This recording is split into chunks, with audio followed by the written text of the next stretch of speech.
Welcome to episode 4 of Drive and Deliver with me, Atlanta Delivers. So this podcast is talking about all things delivering. My name's Atlanta, if you don't know me, and I've been a delivery driver for 4.5 years, and I mainly deliver for Deliveroo, Uber Eats and Just Eat. They're my main 3, but I do have a couple of other apps, but I basically just use the main ones. Apart from I did do an order yesterday on Beelivery for the first time in probably a year or so, which was quite weird, but it was good. If you enjoy this podcast episode, please make sure to hit the like button and subscribe. We're getting closer to 10,000 subscribers, which I can't wait for, so please hit the subscribe button. I do like this podcast, and then I also post normal videos of me delivering a come deliver with me style, so you can see what it's like delivering if you're not a delivery driver, or you're a delivery driver, or you're just interested, and that is what I post every Sunday at 10 a.m. If you want to get involved with the podcast, then you can comment down below, or you can come join my Facebook delivery group, which is linked in the description. If you have any delivery stories then or customer stories, please pop them down below or in the Facebook delivery group, as there's a segment in this podcast where I read out some of your stories, and I also tell my stories as well, because I have quite a lot from over the years. One main thing I'm going to talk about in this podcast is very important if you are a delivery driver, or if you work in many other industries as well. It is very important you listen to this. So from now, HMRC, the delivery companies and many other sectors, which I will get into now, such as Uber Eats, Deliveroo and Just Eat, will report to HMRC's your earnings. So if you don't know, as a delivery driver for these companies, you are self-employed and you have to pay your own taxes and national insurance, meaning you have to do your own self-assessment each year. Currently, the companies do not report to HMRC how much the drivers are earning, but this has now changed. I have always paid my taxes for delivering, but I know a lot of drivers do not pay their taxes, which will have to change now, because HMRC will now know how much you have earned. And if you don't pay it, then you're going to obviously have to pay your tax anyway, and you're going to be fined on top of it. So just make sure that you get it done. I know it can be a struggle because it is a lot of money that you are paying, and unlike being employed where the money's just taken out, which definitely has its benefits, you have to save up that money. But you can take off your expenses, so it's got its benefits, but it was also hard to keep that money to the side. So if you can't get to the amount and you are really struggling, I would suggest just calling HMRC and explain that you have this amount that you can pay right now. Is there any sort of payment plan that you can do because you're struggling? And I'm sure they're more than likely going to help you. They're not. I'm just going to pop the laptop here for a second so I can read some of this and not get it wrong. So the industries that the companies will now report to HMRC are Category A, those to do with property rental, vehicle rental or a personal service. So that's going to be things like Airbnb, for example. And Category B, those to do with the sale of goods. So this is, I saw someone made a video about like Etsy and stuff as well. Although not if you occasionally sell goods for small amounts. This is defined as less than 30 transactions during the calendar year for which the total amount must not exceed €2,000. Both tests must be met for this exclusion to apply. So basically only if you're doing it like not a lot at all, then you can get away with it basically. Otherwise your earnings are going to be reported. Category A captures things like taxi and private hire services, food delivery services like us, freelance work and the letting of short-term accommodation through online platforms. Category B captures people who buy or make purposefully to sell, but not those who sell a few personal belongings every now and again, for example, to declutter. So not of like Facebook Marketplace, like if you're doing Etsy and you've got like over 30 transactions in a year or over the €2,000. So it's really something you need to bear in mind, that your earnings are going to be reported now and you do need to do your taxes. The next article I'm going to talk about, I saw on BBC News a few days ago to do with national insurance going up or down, and automatically I thought, oh, they're going to go up, but to my surprise they're actually going down. But it kind of has a little bit of a catch to it, I suppose. So it kind of is good, kind of not good. So I'm going to read some of them again just so I get the percentages and stuff right and the amounts. So from the 6th of January, 27 million employees will pay 10% on earnings between 12,571 and 50,270. This replaced the previous rate of 12%, so that is going down 2%. And then for us delivery drivers who are self-employed and other people that are self-employed, from 6th of April 2024, you'll pay 8% on profits between 12,571 and 50,270, down from 9%, so we are going down 1%. But also there's a good thing about this as well. The government says this will be worth £350 a year for self-employed people earning 28,200. But then, from the same date, self-employed people will no longer pay a separate category of NI called Class 2 contributions, which is good. If you know about your taxes, then we have like a separate NI class, which no longer we will pay, and it will save the average person an extra £192 a year. So that is a good thing. The negative part of this though is that it's been announced that the level of income before you start paying national insurance will be frozen until 2028, which is 12,570. So before that, at the minute, you don't have to pay tax on your earnings. But it means as wages rise, so like the minimum wage going up, you're actually going to be paying more NI because your threshold of like after you pay tax is still going to be the same until 2028. So in theory, you're actually going to be paying more NI as our pay goes up. So it's a positive, but also not that positive. I've got my favourite drink, Pepsi Max.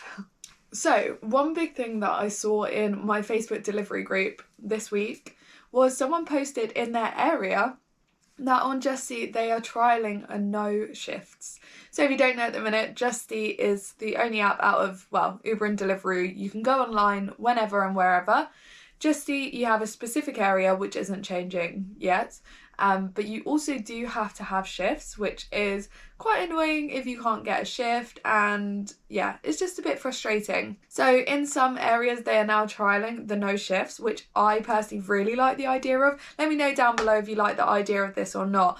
In theory, the shifts are there in place so that it's fair on the amount of drivers compared to orders of how many orders you're going to get.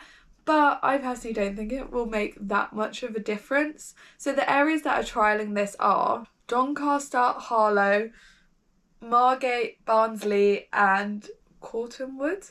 Don't know where that one is. And it's been trialled in those areas, which I really like. I would love for Just Eat to have no shifts, that I can just go online. That would be very good. Although, one thing that has changed on Just Eat, that's just reminded me, I didn't even write this down because I planned this a little while ago. A couple of days ago, I was doing my Just Eat shift, and at the minute my area is Lancing to Littlehampton, and I had an order that came up for picking up in Shoreham, which is outside of my area, and dropping back to Lancing, which I was like, oh, that's strange. The pay was really good. It was like £14 for 8 miles. And then one came up yesterday for Lancing to Shoreham, and I was like, this is strange. And then I looked and my area has been extended. So I think it's kind of a good thing. It brings me more away from home, but if it's going to pay well, I don't really mind. Another change that I've noticed in the past week, I'd say, is that when I'm delivering on Uber Eats now, it sometimes comes up with, well, quite often now, you pick up an order and then instead of just pressing collected or that you've got the order and then collected, they're constantly changing the app at the minute. It now comes up with verify order on a lot of the orders, which I personally don't understand. So let's, for example, I pick up a KFC order and it's 2 burgers and 2 drinks. It'll say verify order and then say like, have you got all these items? But like the bags are sealed, so how would I know? Like maybe that's a bad example because I can see my 2 cans, but I still don't know the food inside. But if something like a shopping order that's all closed up, I don't know if the everything's there, so I don't really get that. Like, is that another way for Uber to try and kick off drivers, that you say, oh, I've got the order, I've got everything there, and then something's missing, and they'll be like, ha, you said everything was there, even though you don't know. So I personally don't really get that. Next thing I'm going to talk about quickly is to do with Christmas delivering. I know it has gone Christmas now, but let me know, one, if you delivered on Christmas or Christmas Eve, Boxing Day, and if you work New Year's as well. So I worked Christmas Eve and Boxing Day, but I was away for New Year's, so I'm not sure what that was like, but let me know. Christmas Eve, I worked the evening, and I just wanted to kind of highlight, like, I don't mind, but like there was £0 in tips on Christmas Eve, which I feel like normally that's quite a good time for tips. Like, it's becoming less and less common for tips, but I thought at Christmas, like, some people would probably tip, but I got nothing Christmas Eve. And then Boxing Day, I worked the whole day. In the day, I got, again, no tips, but in the evening part, I did get 2 tips very kindly. One was a £5 tip and one was a £4 tip, which did make a big difference. But I was really surprised on how little tips there are. Let me know if you got any tips compared to me. Maybe it was just me. But I was thinking there was going to be a bit more than that. Okay, moving on to some of my delivery stories. So if you do have any delivery stories, again, please pop them down below so I can feature them later on in, not this episode, but another episode, or come join my Facebook delivery group and pop it there. It's all anonymous. I don't say any names when I read them out. So I'm going to talk about a couple of stories from an app that, well, I actually delivered on yesterday for the first time in a long time, but I used to do a lot of them, and it's called Beelivery. If you don't know what Beelivery is, I'll quickly tell you. You can order pretty much anywhere in the UK, even in rural areas. You can order shopping, and then a driver will be assigned it. You can choose to accept or decline. And then for me, let's go for the example. Yesterday I did 2 bottles of wine. I can go to any shop that I want to buy the items. You put in the price of the items, you get a receipt, take a picture of the receipt and upload that on the app. Then as the driver, you keep the receipt. You go and drop the order, the customer gives you a PIN number, and that order is complete. So as I said, I used to do quite a lot of the orders. I don't anymore, but maybe I should start doing a few more if the pay is worth it. That's the problem. A lot of the time the pay is not worth it. Yesterday's one was okay though. But when I used to do a lot of them, there was a lady that I used to deliver to, like, every day. I used to deliver a lot. I don't so much anymore, but I used to. And she would order 2 bottles of wine a day and sometimes cigarettes, but it was always 2 bottles of wine, sometimes twice a day even, which I didn't like delivering. But one time I was making a TikTok and she asked me to take out her rubbish. So yeah, she asked me, she was like, can I take out her recycling? And I'm like, I don't know where that goes. And she was like, yeah, it goes here and here. And I was like, too awkward to not do it. But that was quite something. And that actually featured in a compilation that Tyler did for me. They did a compilation of my Beelivery orders, and it actually ended up with 4 million views, which is pretty crazy. Another Beelivery order that I'm going to talk about that I will again insert is to do with I dropped off one Beelivery to the guy the day before, and he made a comment about like my bum, and it was a bit weird because I was in gym leggings, and I thought to myself, I'm not going back there, that's a bit weird. And then the next day I accepted an order for him without realising it was for him. When it was too late, when I'd bought the items, and I was like, oh gosh, I'm gonna film this like just subtly on like a TikTok video. And then he made a comment again about my bum, and I had a scout on that day, and he was like, oh, I can't see it today, not from this far away. And I'm like, so weird. Luckily I've never been back since. I'm now just going to talk a little bit about, because I'm asked quite often about my filming and my setup and what I use to film and edit and so on. So I thought, just in case like you'd like to do the same of filming your deliveries, I thought I'd quickly tell you what I use. So in the car I film on 3 GoPros. I've got a chest mount, one that films my angle out of the car, and then one on the front facing me. Wow, that was really bad explained. But I use all just GoPros, and then to edit I use my Mac, my laptop, and then just use iMovie, which is free. And give it a go if you want to try filming, and you don't even have to film your face. Like, you could just film like POV, point of view, like on the bike. That's more what I used to do, just filming on a chest cam, filming outwards, or you can have like a helmet cam, and it's a lot of fun. It spices up your day a little bit, something a bit more exciting than just delivering. So if you want to give it a go, give it a go. My Instagram messages are always open, Atlanta Delivers, give that a follow. But if you want any advice or anything, then feel free to send me a message. And then I just wanted to answer a question that is asked pretty frequently of how much can you make in a day. I'm constantly asked this, and also whenever I do like a newspaper article, this is always asked as well, and so I basically want to answer it.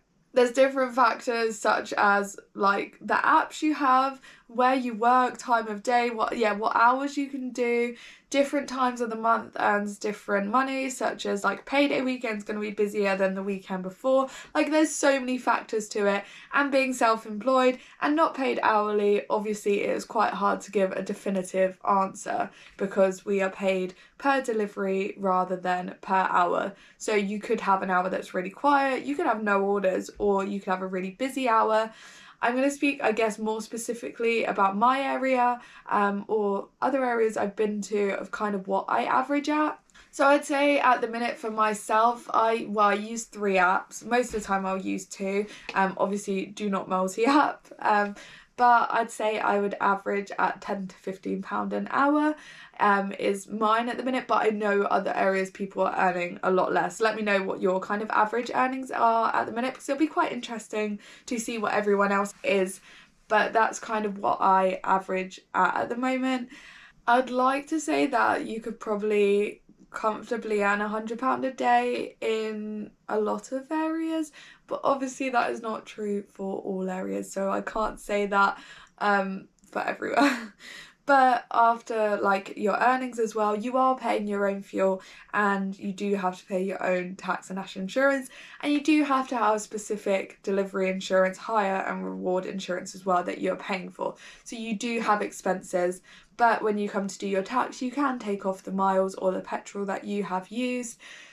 So you're not paying the full like 20% of just your earnings, you're taking off your expenses beforehand. Okay, laptop is back because we're now moving on to some facts of delivering that I've researched. I always find this part very interesting of facts, which I like to find out. First of all, I found a chart which 2,000 people answered, where they were asked what food delivery brands they had used in 2023. And the people answering could answer multiple answers, not just one. So I'm going to tell you the top answers in reverse order. So in 7th place is Nando's with 14%. 6th place is Papa John's with 15%. 5th place is Pizza Hut with 24%. Oh, this is really bad timing. I'm hungry. This isn't good. 4th place is Domino's. Oh, I could smash a Domino's right now. 4th place is Domino's with 37%. 3rd place is Uber Eats with 45%. 2nd place is Deliveroo with 51%. And 1st place is Just Eat with 65%. Now, of course, no surprise, surely, that the top are Uber Eats, Deliveroo and Just Eat. I am also always surprised when Just Eat comes out on top of a lot of surveys. But I do think because it's like the oldest platform, I feel like that's what a lot of people still use. But personally, my go-to is Uber Eats. Let me know what yours is. But I wouldn't even think to order on Just Eat anymore, apart from maybe Greg's. I think I've ordered Greg's in the last like 6 months or something. But are they on other apps now? Maybe they're on other apps now as well. I don't know. I just personally wouldn't use Just Eat anymore. But most people do. The next article I read, which I think is actually a US article, but it was from Uber Eats, and it's the Uber Eats 2023 Cravings Report. So, unexpected pairings of foods and drinks that were commonly ordered. The list is as follows: apple whiskey and lobster, vodka and ribeye. They were the top pairing of food and alcohol in the Uber Eats report. Followed by frozen margaritas and cheeseburgers, frozen pina coladas and chicken, as well as daiquiris and tamales. None of them sound too bad to me, to be honest. Like, I would happily... What was that? Was it chicken? No. Vodka and ribeye. I feel like vodka and chicken would go well. Is that a thing? I'm not sure. But I feel like they don't sound too weird. But if you've got any, like, weird cravings or things, then let me know. Or, like, weird combinations. I feel like I must have weird combinations, but maybe because they're normal to me, they're not weird to me. but are to other people. I'm not sure. Next, moving on to some of your questions, which I've got from like my Facebook delivery group and YouTube. So one of them recently that I was asked was, do you prefer a tip on the app or would you prefer a cash tip so you have it immediately? And my answer to that probably is any tip is appreciated, because it's not that common that we get tips nowadays, especially, well, in the UK. But I guess cash tips are quite nice, I think. Like, I don't know, there's something that just feels nice about it, I suppose. But either way, I'd be very happy because, yeah, don't get that many tips anymore. Maybe, I've always said it's like 1 in 10, but it's probably less than that now even. Maybe 1 in 12. Like, there's not that many. Another question I have been asked is, did you ever think of doing medical supplies deliveries? It's a normal full-time job, van driving, multi-drops, you get your own route, mostly pharmacies, also hospitals and surgeries. I like it. So I think if I didn't say have Uber Eats and that, and I needed another option, then it may be a good option for me. Again, the same as Amazon Flex, I would say. But right now I'm not looking for something else, I suppose. But it's a good option to have, and I'm sure it's fine.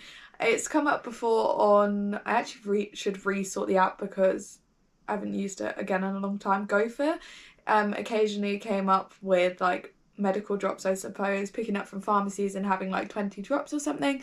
It's probably definitely, I should sort out my Gopher app that I should deliver on again. Maybe I could do one of those. It'd probably be quite interesting, to be fair. But I'm not against it. Just right now I don't need that as an income, I suppose. But if I ever needed to, then it's a good option. And for other people listening. The last question I'm going to answer is, someone saw in my video that there was a signature when I've dropped off an Uber Eats order. So the specific question is, I noticed that you have to get a signature for some Uber orders. I've never had this before. Is that age-restricted orders? I don't think I've ever done an Uber with an age-restricted order, which there's a couple of bits to break down from that. The signature is only for Tesco Whoosh deliveries if you've got an age-restricted item. So if you've got an age-restricted item on Tesco Whoosh, you have to do the ID as normal, enter the date of birth, and then it will ask for a signature. But that is the only one I believe that requires a signature. I do a lot of the Tesco Whoosh deliveries, so that's probably why I have quite a lot of those in my videos. To the second part of that question / statement of you've never had an age-restricted item, are you new? Because I'd be quite surprised. Or do you not pick often from shops? Maybe. Because I deliver every day. I deliver age-restricted items. But I know a lot of drivers don't really do shop orders and stuff. So I guess it depends on the type of deliveries you pick up. Or if you're new, then maybe you just haven't got round to it yet. Maybe the time you listen to this, if you're listening / watching, then you might have done one. Okay, so lastly, moving on to a couple of your delivery stories. So don't forget to comment them, please. I have been amused by quite a few of them. Yeah. So the first one is, I was delivering for Tesco as a delivery driver and went into one house, met with around 15 girls having what looked like a pre-hen party in the late morning. Then as more girls were walking through the house with me, stood there in the corridor with a tray, I heard one shout, "It's our stripper." Never been so embarrassed and excited in my life. I find that so funny. Like, well, maybe you felt very awkward, but I could just imagine it happening. Maybe you should just gone along with, no, maybe you shouldn't have. That's really bad advice. But that's funny. That is a funny story. Okay, another story that was commented in my Facebook delivery group was my first week. I went to Rio Ferdinand's house and we spoke for about 10 minutes and I forgot to ask for the code and had to call support. I'm sure that was nice to deliver to a celebrity, but you forgot the code. But I think there is an option that if you don't have a code, I've never not had the code. I think there's an option, I believe, in the app where you can say that you don't have the code and it's fine. Maybe. But I think have I not had the code? And I think I've called support. Maybe the same. I've delivered to Lady C's castle before and I've delivered to Diane Buswell, which was pretty cool. bit of a fan. But let me know if you've delivered to any celebrities. I'd be interested to know, because I feel like quite a lot of people have. One more story that was commented was, when you see a name and assume it's a girl but it's a lad and the name is Italian, then ask if she's gave them the pin and they go, no, it's for me. I guess that could be a little awkward. Hopefully they weren't offended and they just well, actually I don't know if there's a way to get out of that, but I just normally I'll be like, oh, can I see the ID for the name, rather than like assuming gender or anything, because that could be a bit awkward. And that concludes today's episode of Drive and Deliver with me, Atlanta Delivers. I hope you enjoyed the video. Don't forget about your taxes. Please hit the like and subscribe button if you very much appreciate it. And I will see you Sunday at 10 AM with a delivery video. Bye!